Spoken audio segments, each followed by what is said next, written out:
Hey everybody, happy Thursday. It's a special day here for Beadshop.com, the Great Bead Extravaganza, all of that business. It's my social media takeover day. So I thought I'd toss out a live broadcast for you today just for fun. If you have been following the social media over on the Great Bead Extravaganza, you've seen some of my posts, some things that are going on. We also have a special today, so I'm going to go through all of that stuff in a second, but let me say hello to everyone who's watching. I am broadcasting like all over the internet right now, on beadshop.com, on the Great Bead Extravaganza pages, as well as the Kate Richberg YouTube channel. So there's so many places that you can find me. First and foremost, you know that I broadcast every Wednesday and Friday at 10:30 a.m. Pacific time, usually right where you're watching now. But you can always jump over to our YouTube channel for beadshop.com and find it there. So let me start some rundowns of every place you can find us, and then we'll get into the meat and potatoes of what we're doing. So here's our social for Beadshop. You can find me at beadshop.com on Instagram, our Facebook group, The Bead Table, and you can like and subscribe to the beadshop.com YouTube channel. You know, we're really close to 100,000 subscribers, and I would love to get to 100,000 this year in 2022. So if you would go over there and hit that like, subscribe, and notification button, that would be awesome. And of course, you can shop a whole bunch of bead related goodness right over on beadshop.com. Then, for me as well, you can find my personal jewelry over on all of my social. You can follow me at BeadKate over on Insta. I too have a YouTube channel where I post a lot of metalsmithing content over there. And you can find my group and page over on Facebook. You can also check me out on the web at katerichberg.com and katerichbergjewelry.com. So that is that, everyone. Let me take this off and get back on. Let's see, there's a bunch of you who have jumped on today, which is great. It looks like all you all are jumping on from all over the place. Thanks for the note about my hair. I just got it cut. I found a fabulous new stylist here in the beautiful town of Fresno, California. So he was amazing. So it was good. Um, so let me jump in. We're going to talk today, and I thought what I would do, I'm here in my studio, and for those of you who are new watchers or watchers that don't watch me all the time during the week, I broadcast every week from this area here. But there's some things behind the scenes that I'm going to get down and show you kind of what's going on down here behind the scenes, so you can see how I store my beads. We're going to pull a bead palette. We're going to do all kinds of fun stuff like that. So, but I wanted to share with you, and I'm going to put it here if I can. Whoops, that's not the link I want. Bear with me. I posted it earlier in the Great Bead Extravaganza group. I talked about my ebook that I wrote like a billion years ago, but it talks about color and about design. And I'm going to put it in the comments. You can see it there. It's gone to the different comments. And you can see it's over on a platform called Blurb. And you'll see it's there in all of your comments. You can find it. Or let me see if I can share my screen here, and I can show you what it looks like. So just bear with me here. It's free. It's a free ebook. Let me go to share my screen. Let me figure out which one. I think it's this one. There we go. And you can see it's over on Blurb, and it's called Color and Design for the Bead Jewelry Artist. So if you go to blurb.com and you just go to their bookstore, you can see how it says bookstore right there, and you just type in Richburg, this will come up, okay? And this is my ebook, and it's an interactive book. It's free if you want to order it in print, but there's no reason to order it in print because there's some interactive stuff in there. So you just download it onto your e-reader, and what you get is this great book. Let me, if I do say so myself, let me show you here. This right here, I'm going to share my screen again. Let me see. Stop screen. There we go. Share my screen, and this. All of this technology is super exciting. There we go. Okay, so here it is, and it's an interactive book, and it talks about working with color. And it's based on a class that I used to teach in my store when I had my store in San Francisco. And I used to teach it kind of all over the place. Different bead stores and stuff would engage me to come and teach it. And so it has these exercises in it that you kind of go through and you play around. You can see here. The cool thing, the thing that we're going to be doing today, let me go back. I want to talk a little bit about creating your color palettes with beads. Okay, we're going to talk about that today. And in the ebook, when you download it, there's a video here. And the video talks a little bit about making the color palette, etc. So you can see, you can go through it. I talk about, finding what your neutral is. I'm going to talk about that. So it's kind of a fun way to kind of play around with color.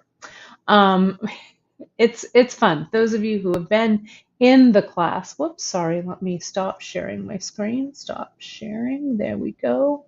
And let me highlight this one. I'm gonna be right back. I'm gonna keep talking at you, but you can look at this wall here. I need to grab this stool because I need to sit down kind of low because we're gonna get low behind the scenes. But it's a fun book. I think it'll help you. If nothing else, it'll be an interesting read to talk about color a little bit, because I think that is something that we all kind of struggle with a little bit. Oh, and thank you, Nancy. I appreciate that. She says she adores this ebook. She uses it frequently. I thank you for that very much. It was fun. It was a friend of mine. The way it came about was, I'm going to keep talking to you. I'm going to walk back over here. A friend of mine worked for Blurb a long time ago, a while back. And she was testing out some beta testing stuff. And she asked me, she said, will you write an ebook? And I went, sure. Yeah, of course. I have all the time in the world. I'll be glad to write an ebook for you. And so this was the result. So it was fun to do. And I just thought I'd put it up there, make the content free so people can use it. So it was kind of a fun thing. I also wanted to point out to you guys, I don't often toot my horn on this, but some of you have this. We're celebrating 10 years of my very first book here, Simple Soldering, A Beginner's Guide to Jewelry Making. This is an old version because you can see it comes with the DVD.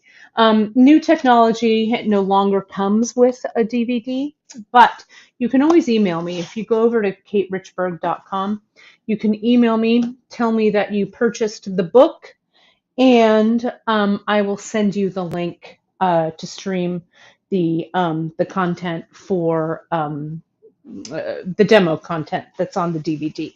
So yeah, 10 years of that book. That book was published in 2011. So that's pretty exciting.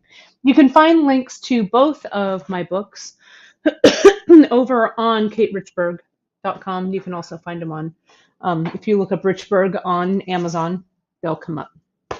So I really, really appreciate your support, you guys, over the years for this book.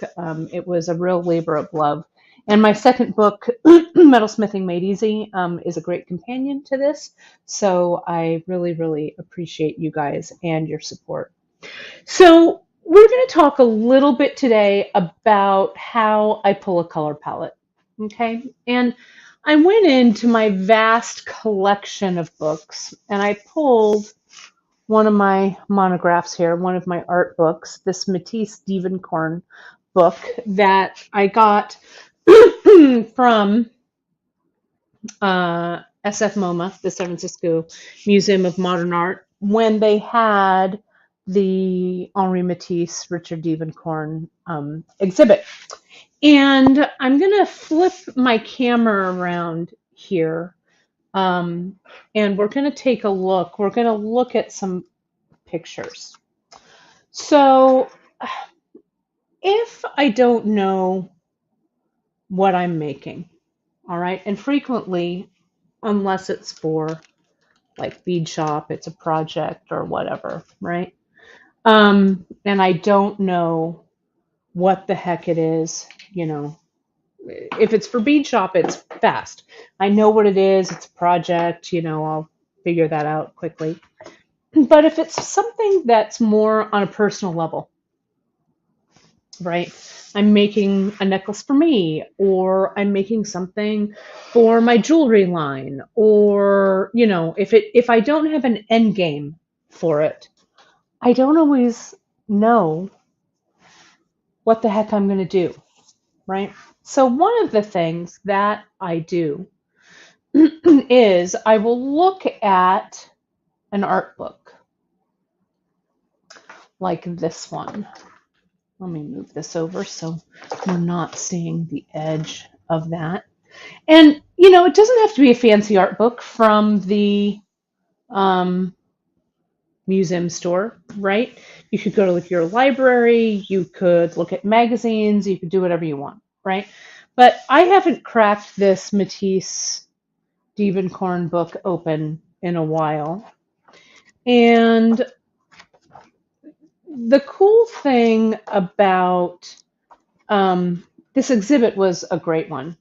Richard Dievenkorn, he painted, and you can kind of see, it was a cool exhibit in that they kind of put the paintings side by side. Matisse was a real influence on Dievenkorn, and you can see both of these are interiors. This is a Matisse interior. This is a Dievenkorn interior. And you can see, even with just these two pictures, the intensity of color on the Matisse side, right? These reds, this kind of brick kind of red, whereas Dievenkorn is using more of a pink here.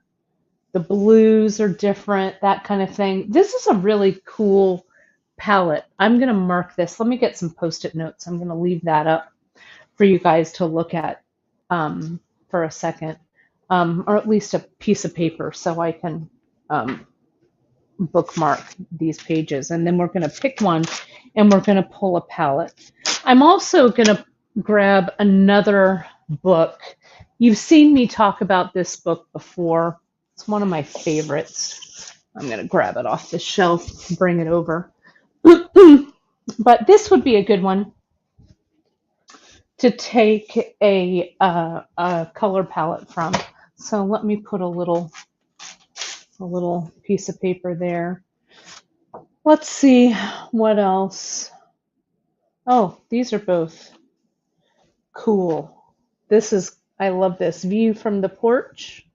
That's a beautiful color palette, these greens and reds. I like that a lot. Um, this is a super classic Matisse with those blues. Um, I love this kind of purple and kind of ochre color palette. I'm going to mark this one.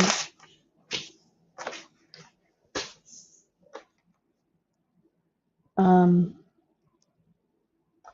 some of these color palettes, like this one here, Berkeley number 58. This one's Matisse, The Conversation. Both of these color palettes are a little challenging for me, right? Red, yellow, green, vivid purple, vivid colors. If you know my work, I'm not a super vivid color kind of a gal, though sometimes I am. I take those nods from our buddy Emily. This is a good one. This is kind of a weird color palette, but I find it compelling in some way. Here's another one. This is Berkeley, number 57. He was a Bay Area artist. He did a lot of really cool kind of interpretive paintings about the Bay Area. This is also kind of a challenge. That yellow sometimes can be hard to find in beads. Ooh, also cool. This pink, this Matisse interior. That's a good one. But I've got a few here, so I'm gonna close this up. And I want to pull this other book. This is, if you don't know Tony Duquette, he's one of my favorites. He was a Hollywood designer, designed costumes, designed sets, also designed jewelry. He had a really amazing, his house was called Dandridge in Beverly Hills. Sadly, it burned down. I think in the 70s, maybe it burned down. Look at this interior. So it talks about his house. This is called the Green Room. Look at that. He loved stone.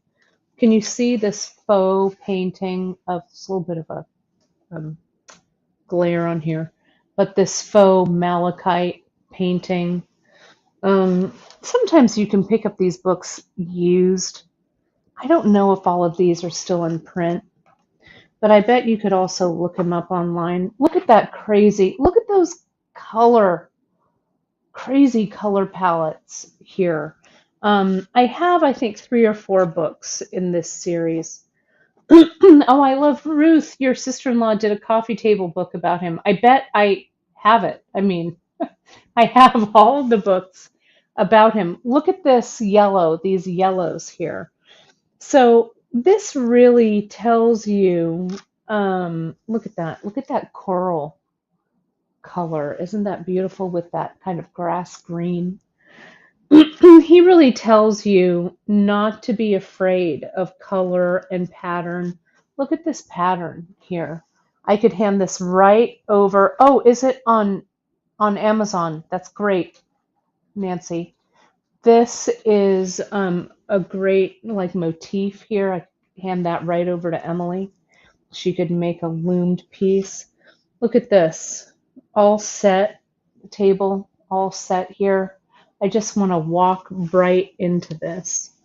So any kind of color, wherever, I mean, look at, oh, just gorgeous. Oh, and it also has recipes. Um, I love it. From the pages of Vogue, 1957. I love it. That's great. Oh, and look at the outdoor dinner party. Yes, please. I'll be right there. So, look at that pink, that hot pink. Pink is a challenging color for me to use, though it's getting less challenging for me. But look at the mixture of like pink and purple, right? And it's that kind of, it's like a saturated, really saturated deep purple and this really, really vivid fuchsia pink. So pretty interesting. So you can find starting points, in a million different places. So one of the things I talk about when and I'm going to share my screen again, when we, let me see if I can find it here. Whoops, I put it down. Bear with me here just a second. There we go. Thank goodness for technology. There we go. Let me share that. One of the things that I talk about in this book is when you're creating your color palette, right?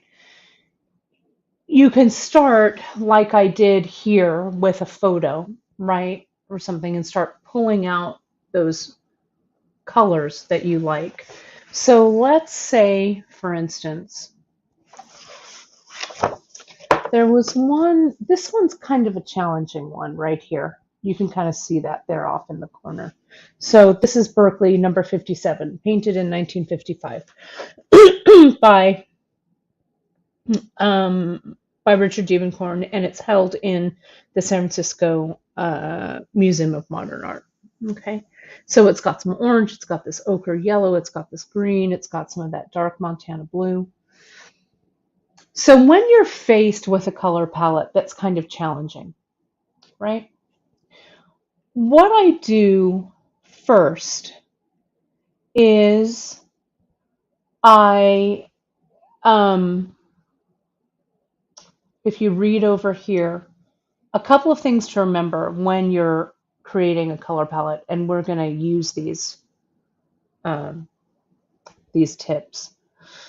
Don't agonize over your choices, number one, okay? Because all we're going to do today is pull a color palette. We don't care what this is going to become. I mean, we do, but not yet, right? It could be a necklace, it could be earrings, it could be a bracelet, it could just be a color palette, just for the fun of pulling it.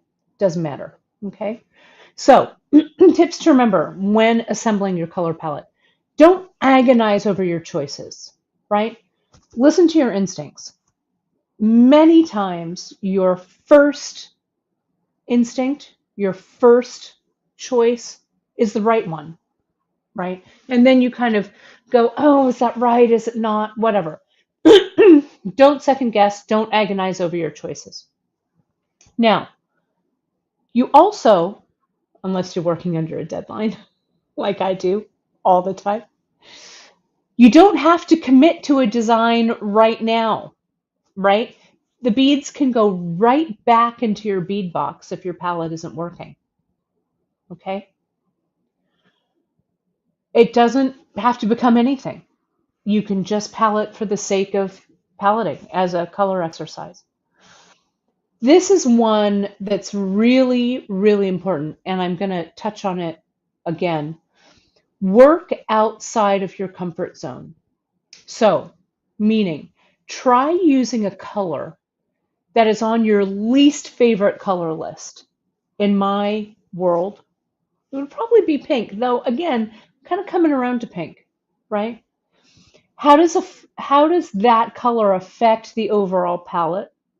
And can you build a bridge from the beads that you like, the colors that you love, to that color that you don't love to make it work?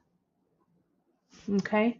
And the way I do that is I play this what's your neutral game. Okay? And if you look over here, whoops, here, this way, there we go, to this page, it's a page out of the book. I pulled these different sample palettes. This green palette, this kind of purpley palette, and this blue palette there at the bottom. Okay?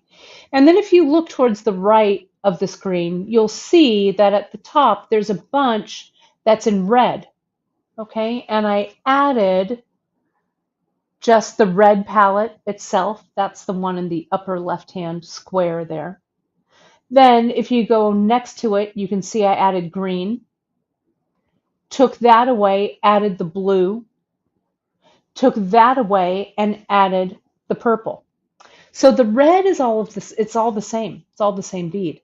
It's just what you add, right? So the neutral, what's your neutral? What is a color that you're really super comfortable with, right? Pull that palette and then take it to the color palette that you're not real comfortable with and see if you can make it flow and blend. Okay, there's more in this book. You can see I talk about what's your starting point, starting from a starting point, et cetera, et cetera. So you'll see that. So it's kind of a fun way to look at it. Let me stop sharing the screen. There we go. So let's take a look. I'm going to so now I'm going to move my phone around and you're going to see kind of in the back here. So let me solo this. Well, first, before I'm gonna turn off. Let me just remove that camera. There we go. And we're gonna walk around with it, but I don't want you to get all wavy gravy. So I'm gonna. Whoops. Sorry, feedback. Sorry about that. I unplugged it. There we go. Nothing worse than feedback while you're doing this. Let me flip my camera around. I think it's flipped around. Let me add it to the stream. There we go. And you guys can still hear me, right? We're good. I'm going to solo this out. Okay. And we're going to walk around. So, and you can see kind of my mess, my messy tables and stuff over there, my my working space. But you won't tell anyone if I do, if I don't, right? So I'm gonna get this palette, this tray, and and I'm sorry about the cord here, but you'll just deal with it. We're gonna look at this photo here out of this book. I'm going to keep it open and I'm going to keep this open for reference. Okay. And I'm going to pick out from this photo a color that I love the most, which is this blue. And probably this color that I love the least, which is that pink. Now, what I'm going to do, you're going to look behind here and you're going to see how I'm storing my beads. So you're going to go upside down here a second. I need to move the cord. So sorry about that. We just flipped it. We're moving around. So here is what, it's like seeing behind Julia Child's, behind her work surface, right? When she's filming, this is what it is in the back. So I'm going to start over here. This is kind of a type cabinet that I've had forever and ever and ever. And I keep some of my personal beads in here. So some of these things are things that I've had at Beadshop in days gone by. Some are things that I have collected like forever and ever ago. And this year, after having this cabinet for like 20 years, my mom came over one day and she labeled everything by color, and it was kind of life-changing. So let me grab something out of the pink and purple drawer, okay? And I'm going to show you some other tips about how I store things. This is my garbage can. That's super embarrassing. Let's just go past that. And we're going to look at these things over here too, okay? But let's start by grabbing something out of this pink drawer, okay? I've got some random stuff in here. This is a pretty good Diebenkorn pink, and they're kind of odd beads. I don't even know where I got them from. They're paper. Let's take a look. Right? That's a pretty good color. I'm going to put them here. Okay? I'm going to get a little more pink. You can see my pink drawer is a little sparse because I don't have a lot of it. These are old vintage check glass. Let me get some of that. And then as I sat down, now remember, I'm not worried about what this is going to become. As I sat down, I also saw these kind of pink seed beads. These are Beadshop, the 8 dash. The 8 dash, hang on a second. There we go. I just had to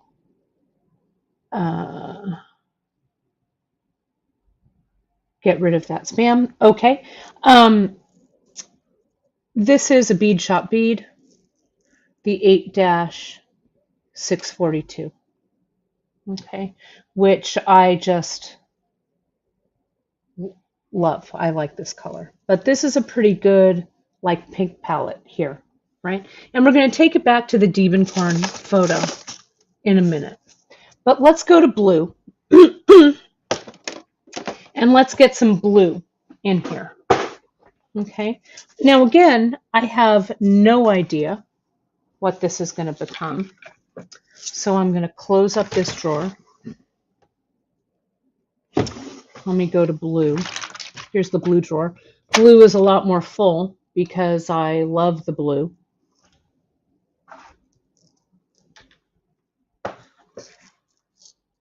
Let me look around and see here.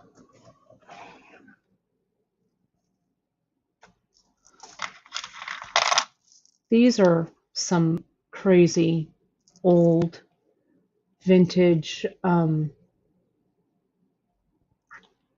well, resin, plastic, really. We don't want to, we'll say exactly what it is, this plastic ones. Here's some, that color was kind of dark. Oh, let's get this. Here's some lapis. That lapis is really bright. And I'm not worried about, is this, ooh, those are vintage. I probably wouldn't cut them up. I need to actually restring those, but let me get some of these weird blue ones. Then we're going to take it back to the photo and take a look. Now, this is why you guys, you collect beads. Okay, if you're, can you see already? These don't work at all, right? I can see that. They don't work. So back they go. Goodbye, those. Let's put this next to the Diebenkorn picture, and let's see if I'm at all right on any of this. So there's my picture. I'm going to put this back in the, I'm going to flip this around again. Sorry about that. And let's get it here. So here's the painting. And here are my colors. Let me get Tony Duquette out of the way. So I actually haven't done too badly so far, right? So I've got this kind of color, this kind of weird blue color I've pulled out of there. This lapis, kind of I'm pulling up from there. These I'm not going to use. I just wanted to touch them. Look at these old vintage check glass. Look at that. These weird old check glass, these work. I need something that's, I need this weird gray Montana blue. But these paper beads, I think, work. Look at that color right there. That works really well. I'm going to get these seed beads. I'm going to put them in a little cup.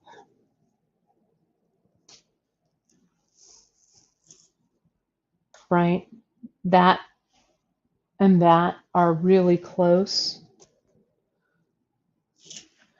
This pink, I think, pulls like right there. Okay. So this is a really good question, Donna. Beads of different size and colors to create good negative space. Hold that thought because we're gonna talk about that. Thank you for pulling that up.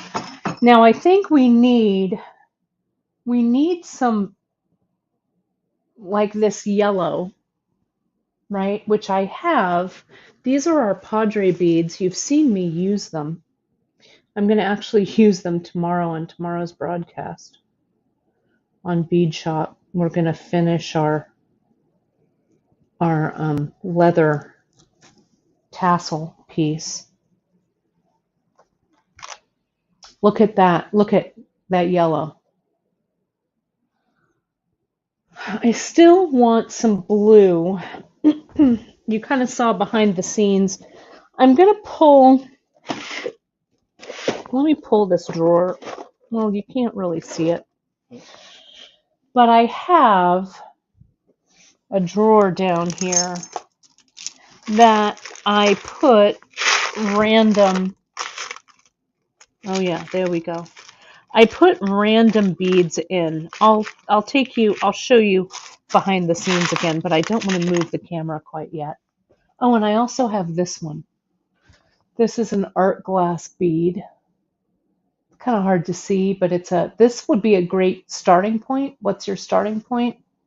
So I like that. These freshwater pearls kind of pull in that Montana blue. So I'm going to put them over there, kind of, right? They pull in that color. I'll show you these drawers because I really urge you to try out this method, right? Yes, a green, thanks, Mo. Yes, these are kind of a greenish blue. They look like a faux turquoise. There they are. That is kind of right here. Can you see that color is there? Let me move it over a little bit more towards the painting. And see how I'm just putting the beads right on the painting, right? And then we're going to edit. So Jasper, you're saying I like everything except that small pile of pink beads at the bottom left. I might tend to agree with you, but I'm not going to do anything about it quite yet. Okay, just hang with me here. Here at the bottom, can you see that blue? These are some old, they're snake spine is what they call them. They're glass, they're old trade beads. That color is great. That might be, the shape might be challenging, but again, I'm not worried about that quite yet. And like you were saying earlier about negative space, right? Or negative shape. How do we get that? Well, this is kind of how I do it. Look at these. I didn't even know I owned these. These lime. We were talking about lime. Look at that green. That green goes right there. I'm going to pull this down a little bit to get everything in there. And then I've got this kind of, I don't even know what these are. I think they're chalcedony, maybe, from in here. There's some white in here that I feel I don't always do well with white beads. Let me see. What are these? Oh, I forgot about the, you guys are all, what? What is it? What is it? These are old, like mastodon bone. They're hard to see. I got these a million years ago in Tucson. So they're kind of white. They're kind of grungy. I'll show you those, but that I think goes right there. And I'm going to go real close to this picture. Okay. Let me see.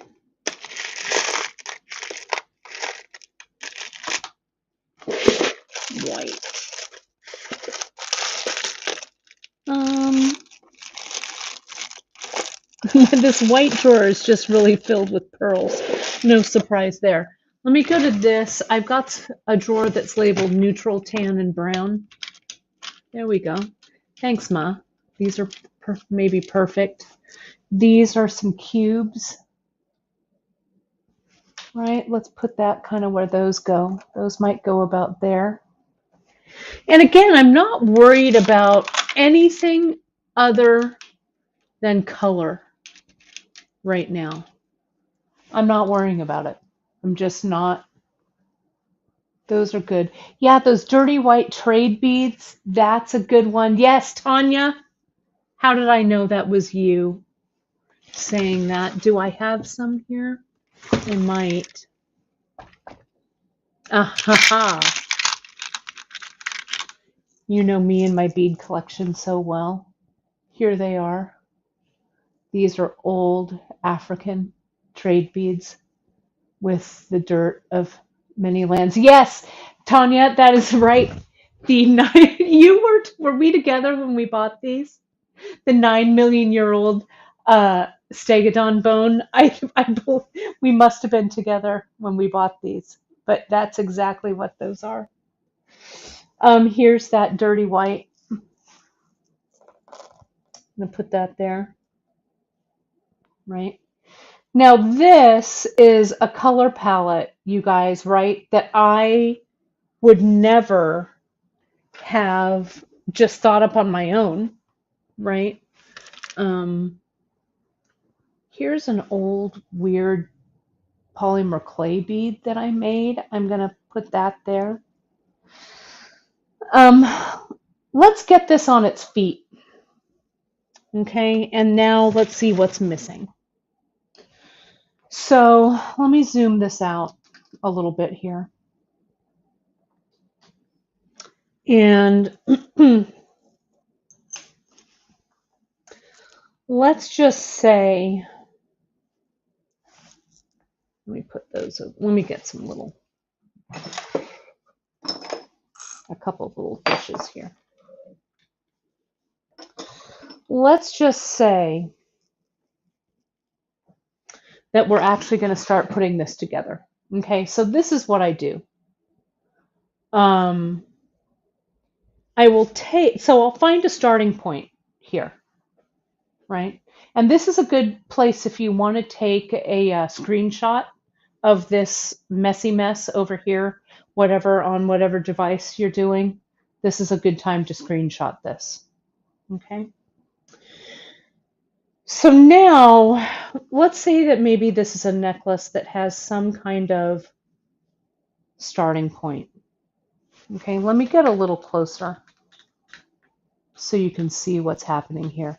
It's kind of like a river of beads going on here. You may remember this one I did on my gluing show. I also glued this together a while back. That kind of goes in there too, right? I don't know. So let me see. We want to find what our starting point is. Let me go with this glass thing and let me see. Like maybe this would be, here's my little random piece of paper that I can draw on. You would think that I'd have a big, nice piece of paper to draw on, but let's say that maybe I'm making some kind of a tassel necklace, multiple strands that will come in through a centerpiece bead like that, and then maybe there's some dangles below it. I could do that. Or I could have this be like a multiple strand piece like that all comes together in this big bead here. And then I could even add like some large chain links so it goes to the back. And maybe this swoops down kind of in the front so it kind of sits like that. Maybe. I don't know, right? Who knows? I'm just going to start to kind of lay it out and see what happens. So there's that. This is a dichroic glass bead.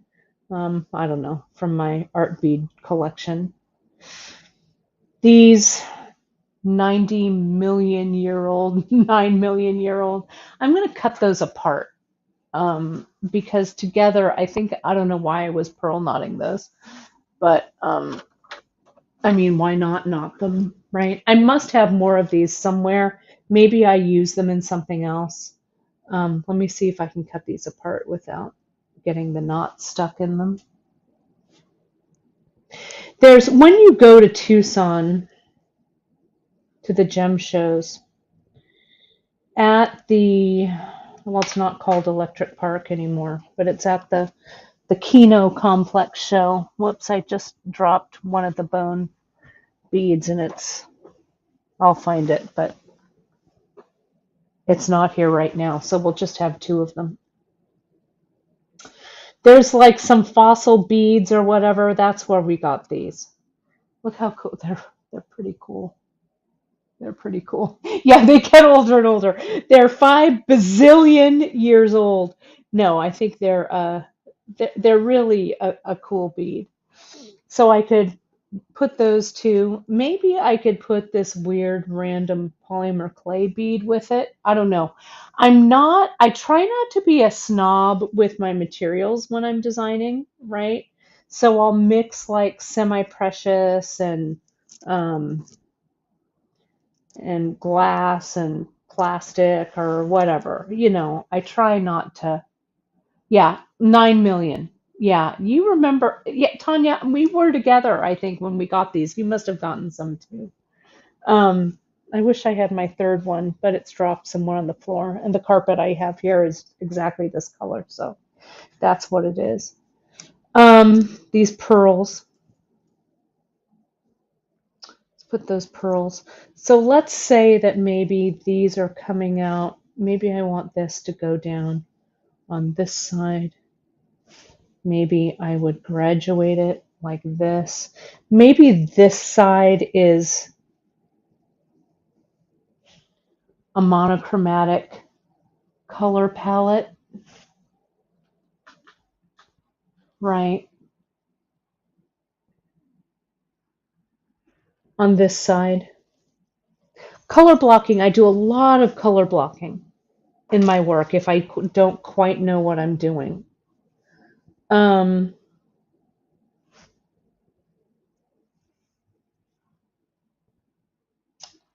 Maybe that's better. Get a little closer, you can see it. Let me throw some of these African trade beads in here. Intentional repeats going on. And this would be refined down more and more. Okay. And so now maybe on this side, maybe there's 3 strands or 4 strands happening here. These weird pink ones that we didn't love, but I don't know. Maybe I love them. Maybe they're fighting with these paper beads a little bit. So I think I'm going to take them out. I think there must be a better pink for that. Right, so I'm kind of smushing, that's the technical term for this, these all together because this side would be a multiple strand. Okay, I'd put a few of these in. I'm not going to quite take them off the strand yet. I will take off some of these old snake spine. You've seen these before, maybe. They're like this. They can be kind of a challenging shape.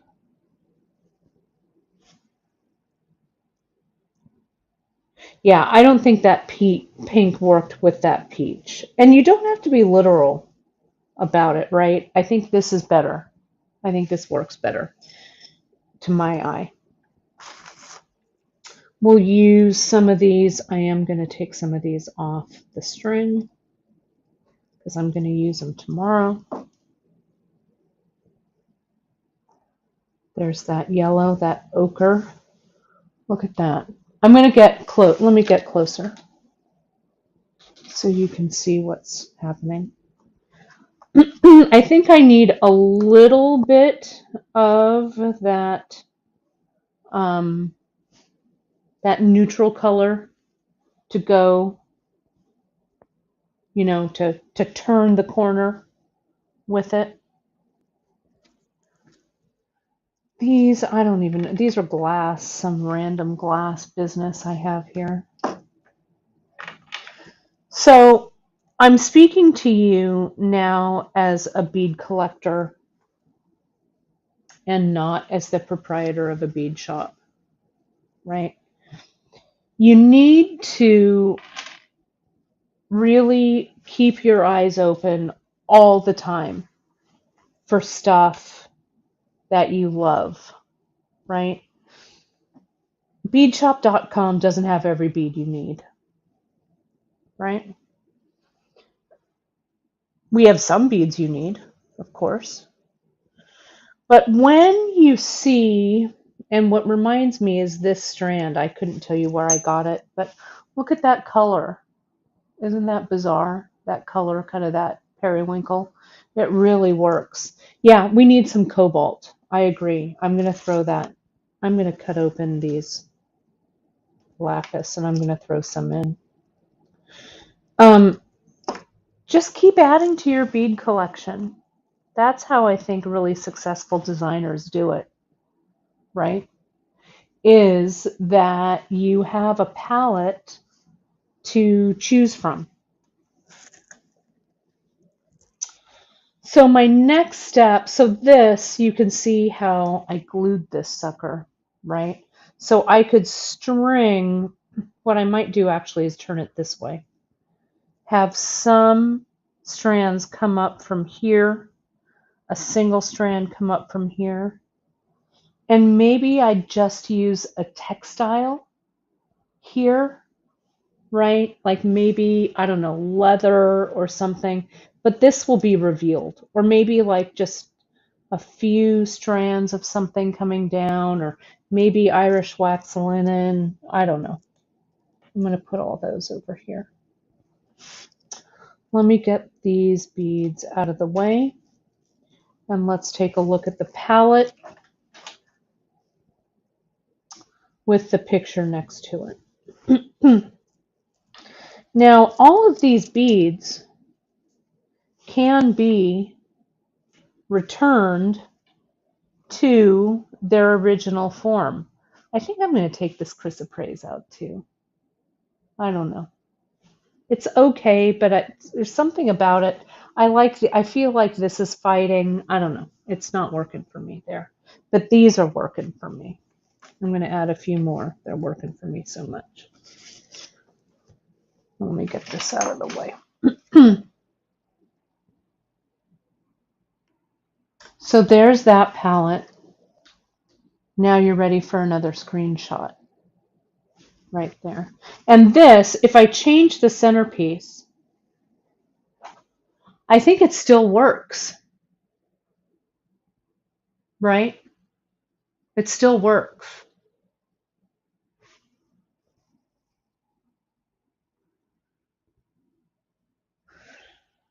Let me see. So Jasper, what you're saying is it maybe is too pastel? Well, I've got some darker things in there. Let's add, maybe this is a brown. I know, I like this dichro too. Just by changing the centerpiece, it changes the whole air of the piece, right? Let me see if I can pull in some brown. Brown isn't always easy for me. Oh, here we go. These are cool. These are also cool. These, if you've been buying beads for a while, oh, the green ones I took away. Yeah, too pastel. Yeah, I agree. I agree with that. But I also feel like it might need a little bit of brown, maybe. These are old carnelian. Old, old, old. You might remember these if you've been buying beads for a while. They're kind of big. They're not quite right. Here's some check glass. These are old. The camera doesn't really show the subtlety of this brown. They look a little bit like I just added turds into this palette, so I'm going to say no. Yeah, the carnelian is cool. Maybe I've got something that's not quite so gigantor. Maybe. Though I could make that carnelian work, I think. I also have, these aren't bad, these glass ones here. Yeah, the carnelian does have a good, see, look, the carnelian, even when it's on the painting, looks really good, right? So let me just take a few off the strand. Sometimes on the strand, they're kind of overwhelming. Or maybe I put the carnelian on this side. Maybe that's where they go. That might be better. Okay. This is an old school. Let me show you how these were strung. We used to carry these at the bead shop way back in the day, in the mid 1990s. See how they've closed this up with the carnelian and the button, and then they're just strung like this. These are kind of hard to find nowadays. They have a real great patina to them. They're really pretty. I would love to see that. Let's see. Dawn, what are you saying here? Let me go over here and take a look. I think the tan side needs a dark blue or a dark taupe. Yeah, let's see.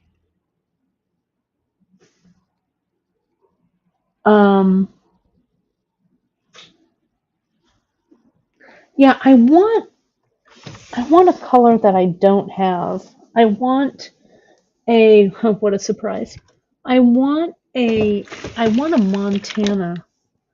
The cobalt is good, but I feel like I need a gray blue.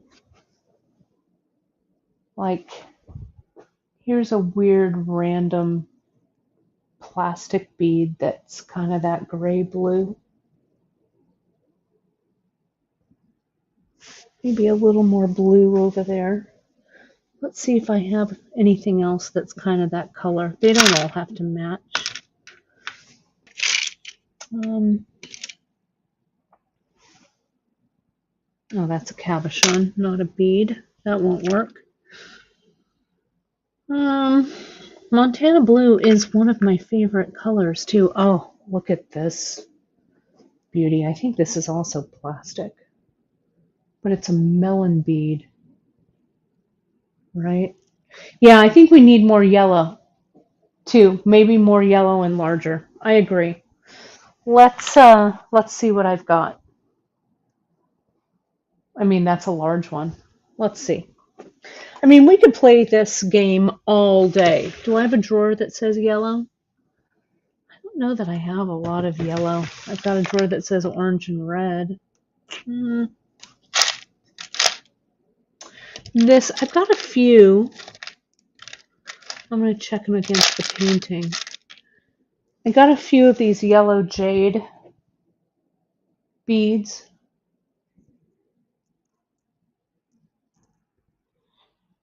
That's not bad. Yeah, I want something that's like super mustardy is what I want.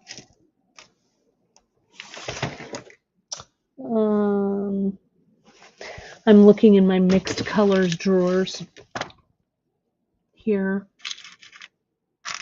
That's a good one. These are drawers, my mixed color ones. Those of you who joined us at the bead retreat.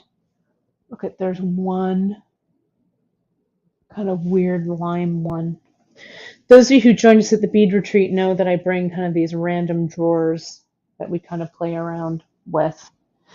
But it's not too bad, right? Tiger eye would work. Yeah, tiger eye. Let me get kind of closer onto this. I mean, we could refine this all day long. I could keep going. This, I think, is better, though. This glass, I think it plays up to the strengths of this. I think this blue one does not belong on that side. I think it belongs over there. Balances out in size. Maybe some metal now, something like that. I do need some more yellow, I think.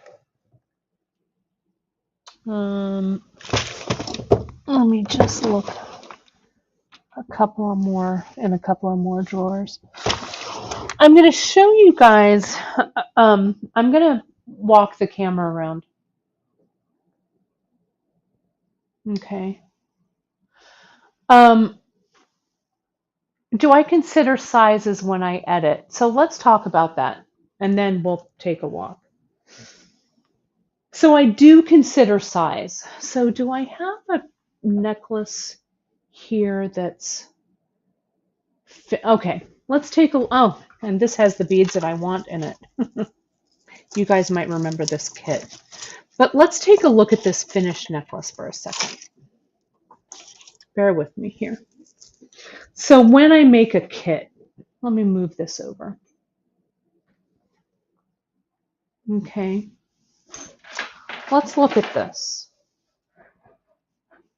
So when I'm stringing a piece or when I'm designing a piece, I think about it in terms of percentage, okay? And this necklace has a lot of yellow. I've been on a yellow kick, and this yellow that's in this necklace is exactly what I want over here. So I may have a few of those, okay? So if we look at this piece, okay, this is 1, 2, 3, 4, 5, 6, 7 strands, okay? One of these strands is just red. It's the white hearts. This was a kit I did a while back for Beadshop. Follow me. I've got another kit coming up that's kind of epic like this one that I think I'm going to drop in November. So make sure that you're on our email list.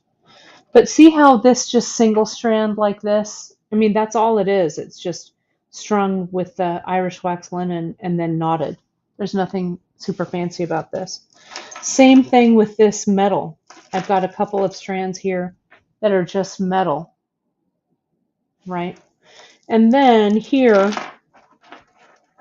I have a random strand, and they just kind of float on here. They're not doing anything else but just floating here, okay? So where the yellow is. So I think about it in terms of percentage.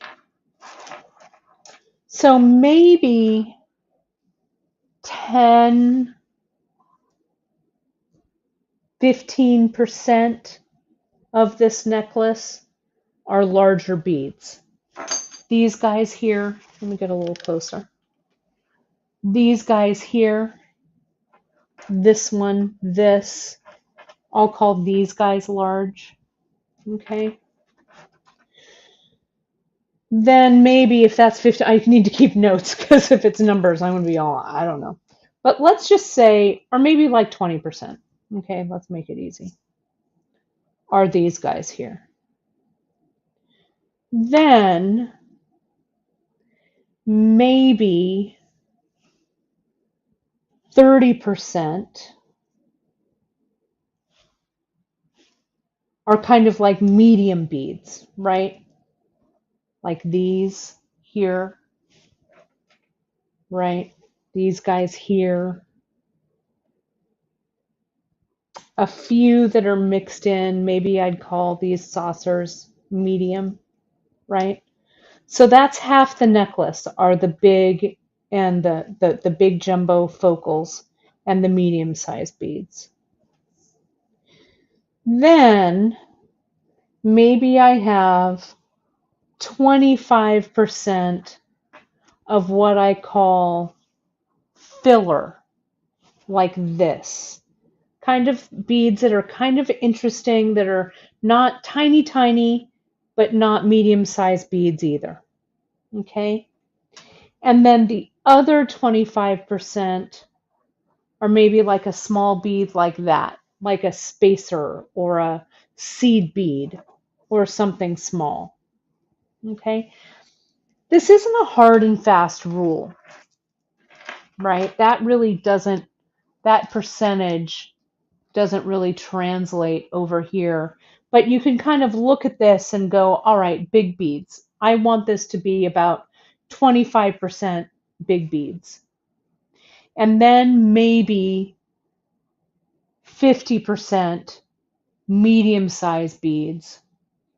And then another 25% small beads like this and spacers, right? If we break it down into numbers. But visually, you'll kind of know, right, what looks right. Now this, what I'll do, because I have no clue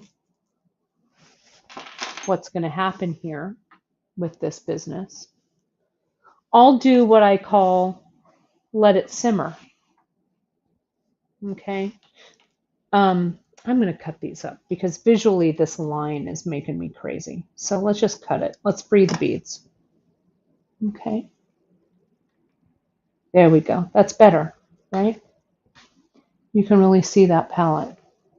This giant yellow bead is bugging me. That yellow needs to be smaller. Or maybe now I need to lay it out. So maybe this is like that. I don't know. Maybe it needs to be super graphic like that. Yeah, gooseberry beads with stripes, right? That would work. Maybe this one color, one side one color and the other side this color. I don't know. Maybe that doesn't really work. I don't know. I don't know.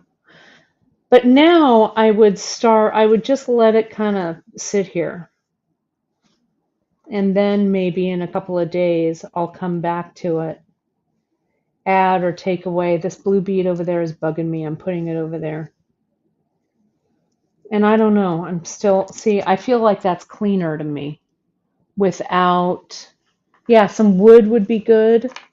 Maybe wood would be better on this side.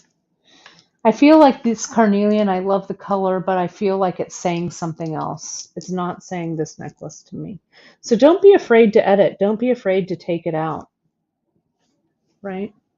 These paper beads, though, funnily enough, are talking to me in here, right? So I'll let this simmer and see what happens. Add it. I can start stringing a little bit, right? Sometimes just to practice, to string, to see what it'll look like, I'll use my soft flex and I'll come in and I'll just string like a line of beads. I won't even take the soft flex off of the thing. And I'll just start to look at what negative space starts to look like. And shapes that are challenging, like this snake spine bead, right? How do they really look on a strand, right? Rather than in a pile. How do they play sitting next to each other, right?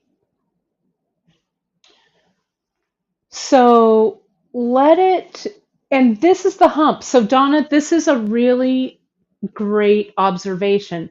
That's where you get into trouble. The color is great, but the size isn't right.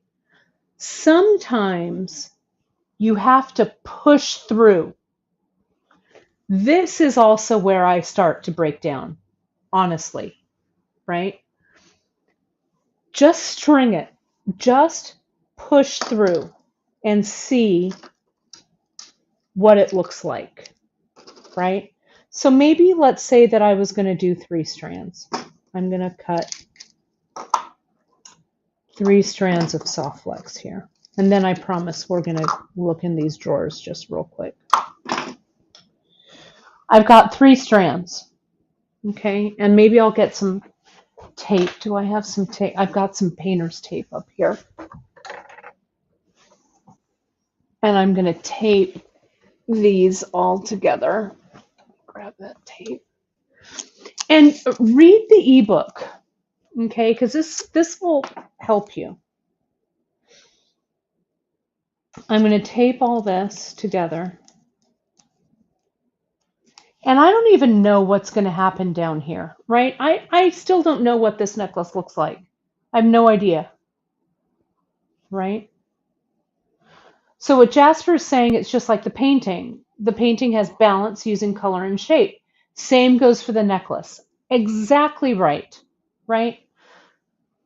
A lot of times when we're stringing, it's really easy to string something.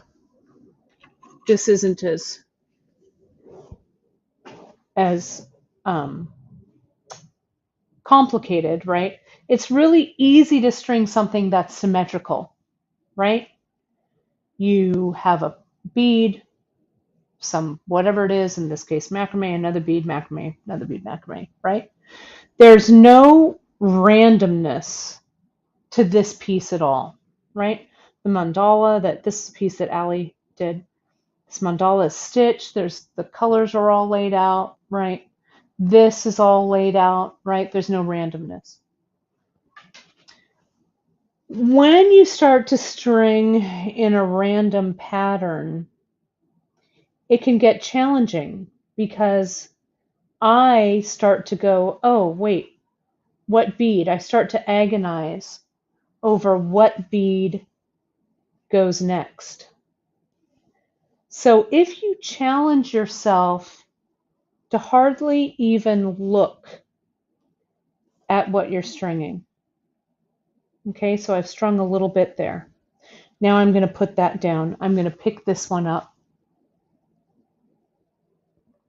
And I'm going to just string a few here. This will tell you if you have your proportions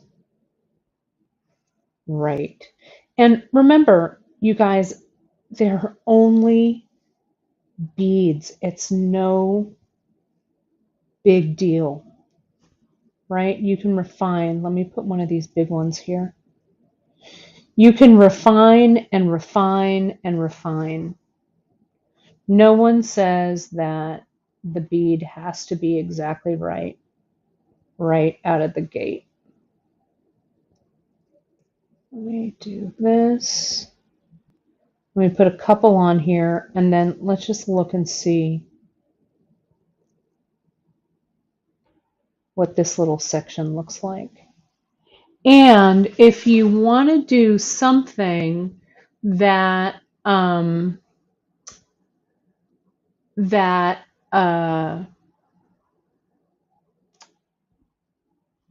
that is more symmetrical, let's say, right? Or more of a pattern, you can pull that pattern out of this piece, out of this little bit that you're stringing. Okay. And I love a color block design, right? Color blocking is, I think, is always a good way to go. So let me move this up. Let me move this down. See that there? I strung just a short little piece like this, right? And I can see what really resonates with me. I like this the stack of 3 right here. I like this paper bead, this long bead. So you can start to identify, like this intentional repeat here, this pearl. You can start to identify what you like out of this piece. Okay. So I hope that's helpful. Let me take this out of the space here, and I want to show you something down here that the way I store some of my random beads here. me get my finger out of here. I'm going to turn you guys around. Bear with me here. Flipping that. I have these drawers, and see how they're marked in color: red, orange, purple, pink, metal, black, brown, etc. When I have just ones and twos left of things, I throw them in the color drawers like this. So when I'm searching for a color, I can come in and I can grab, just a few things in here, and it's all together by color, right? And there's some fancy business in here. This is a African trade bead that's probably 100 years old, but whatever, and then there's some weird, like flocked, I don't know, like velvet beads that I got from, I don't know, one of the big box stores probably. Whoops, my camera. There we go. I'm back. I'm going to flip this again the other way. I also have things marked. Like, can you see I've got my CKC here, Ceylon thread. These are bins that I got. My mom might remember. I think I might have gotten these at Target. And so I know if there's a project that I'm working on, it goes in Beadshop projects. Can you see how that's empty? I need to fill it. Here's another Beadshop projects one. The label's on the other side. So I know where they are. Let me turn around here on my little stool. I've got, you can see, elastic, bead looms, a whole thing of Venetian glass over there, ton of seed beads. So I have everything kind of labeled, right? So I can get to it, and it doesn't have to look perfect either, right? I've got some random bins down here. There's one that says Swarovski. There's still some that are labeled with colors. But as long as what I find is, and you can see here in these drawers, I've got just my little stuff that's all ready to go. Got my first aid kit in case I cut myself during a broadcast. But here, all of this, right? I've got my little clips. Everything is here ready to go, right? These little drawers. So we're all ready. And I've got a technology drawer. Oh, sorry, my camera is gone again. My technology drawer is in here too. Okay, so just organize things, you guys. Let me solo myself here. How things work for you. I work with color. And so in my personal stuff, where I have my cabochons, when I do my ring setting, stone setting, stuff like that, all of that is organized by color. Some things I sort by type, but not a lot, because color is the first thing that I go to. So you may want to figure out and identify how you work, right? Like, do you work usually from a starting point, right? Our centerpiece is your thing.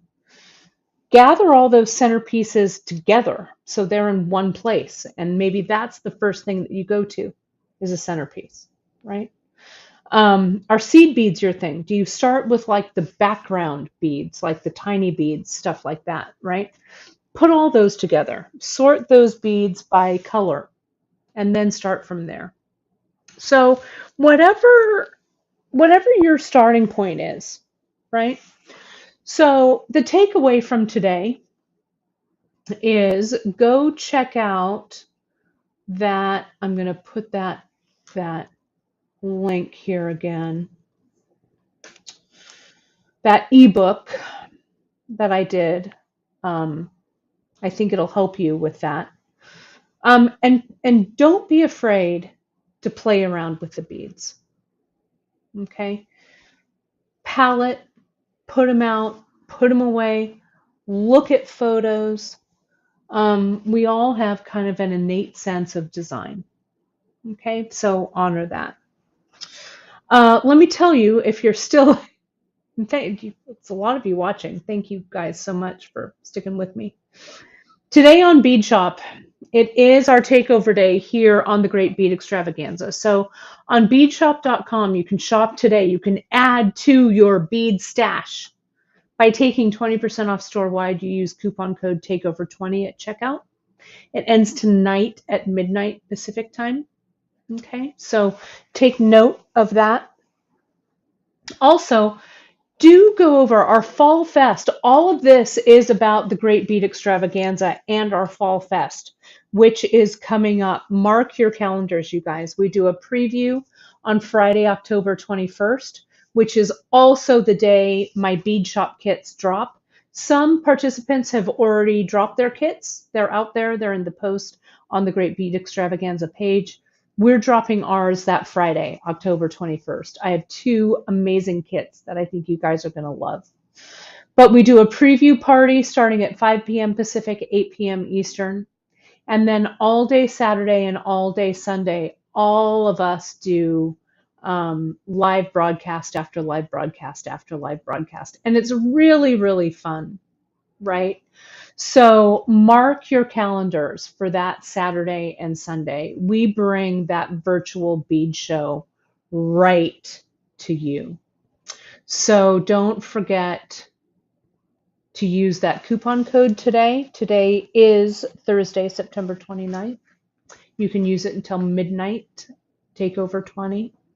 And I did want to mention right there on beadshop.com, you can, whoops, where did that go? You can follow us on all of our social. We'd love it. Over at beadshop.com, join our Facebook group, The Bead Table, and like and subscribe to our Beadshop YouTube channel. There's 6 years worth of live video content, you guys, on that beadshop.com YouTube channel. There's so much there for you to look at. You can also follow me, Kate Richburg, Jewelry Educator, on all of my social. I'd love to have you over there. More metalsmithing content is coming, you guys. Slowly but surely, my metalsmithing area is getting organized. It's taken me a lot longer than I had anticipated, but it's getting there, slowly but surely. So on my YouTube channel, go over and like and subscribe if you haven't already. You'll find a whole bunch of metalsmithing content over there. And do remember, you guys, that you can find, there it is, all the information on all of our project and products that we do here on our live broadcasts right over on our beadshop.com website. You can sign up for our newsletter, of course, for all the latest discounts, giveaways, and new products. And we've got some great new stuff coming.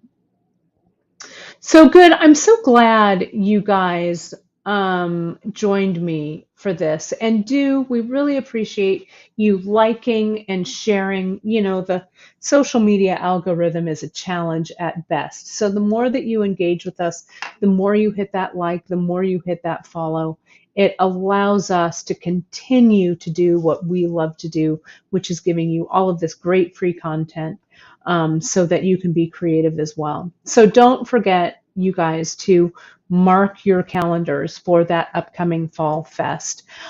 This is the last takeover day this week. We've got more coming up next week. So make sure and like and follow the Great Bead Extravaganza group on Facebook. It'll all be right there for you. Okay. Woo! Thanks so much for joining me today. It was like a master class. We've been doing this for an hour and a half. I could talk about this stuff all day. But I'll see you guys tomorrow, Friday, on my regular beadshop.com free tip Friday. We're going to finish this piece up that I did last week. We're going to string the necklace portion of this, talk about some closures and stuff like that. Then we've got some fun stuff coming up next week. We've got Emily coming back soon for some really great seed bead stuff. So it's all there. We're here for you. So again, thank you so much. for you guys being here for us. And I'll see you tomorrow on my Free Tip Friday, 10:30 a.m. Pacific time. Thanks, everybody. Talk to you soon.